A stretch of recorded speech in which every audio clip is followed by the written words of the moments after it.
to get revenge on the creep who'd been spying on her.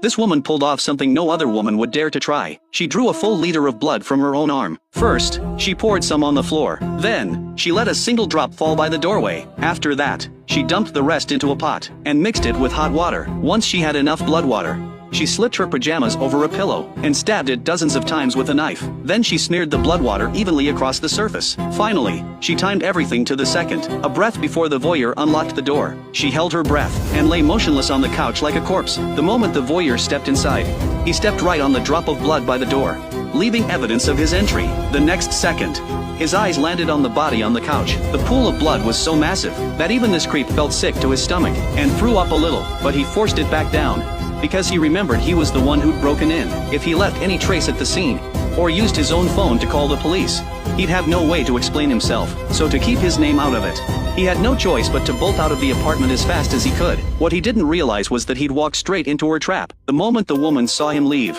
she sprang up and snapped a few selfies. Then she plucked a single strand of her hair, trimmed it to roughly the same length as the voyeur's, and placed it next to the pool of blood. She took another picture. What was even more meticulous, after cleaning up the scene, she deliberately left a single drop of blood under the couch, just enough for the police to pick up as a clue. Then she disappeared without a trace, leaving the whole mess for the voyeur to deal with. After leaving the apartment, the voyeur immediately texted her, saying he'd be bringing a client by that evening for a viewing. Now, let me back up and explain who this voyeur really is. He could waltz into the woman's apartment so easily because he was the manager of a real estate agency, specializing in buying, selling, and renting out properties. With the perks of his job, he often snuck into clients' homes, satisfying his twisted urges by snooping through their private lives. Even worse, every time he entered a client's place, he would swipe some small, inconspicuous item. That way, nobody would notice, and he'd have his own little trophy to house his collection.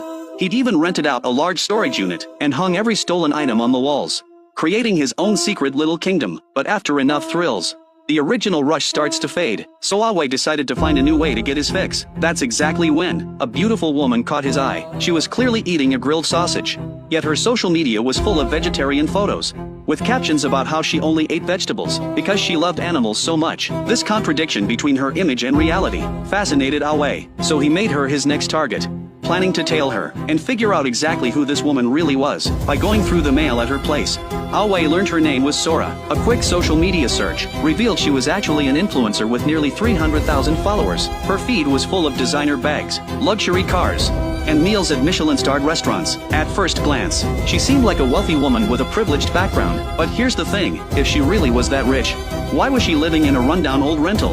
After tailing her for a while, Awe noticed another shift in Sora's behavior. She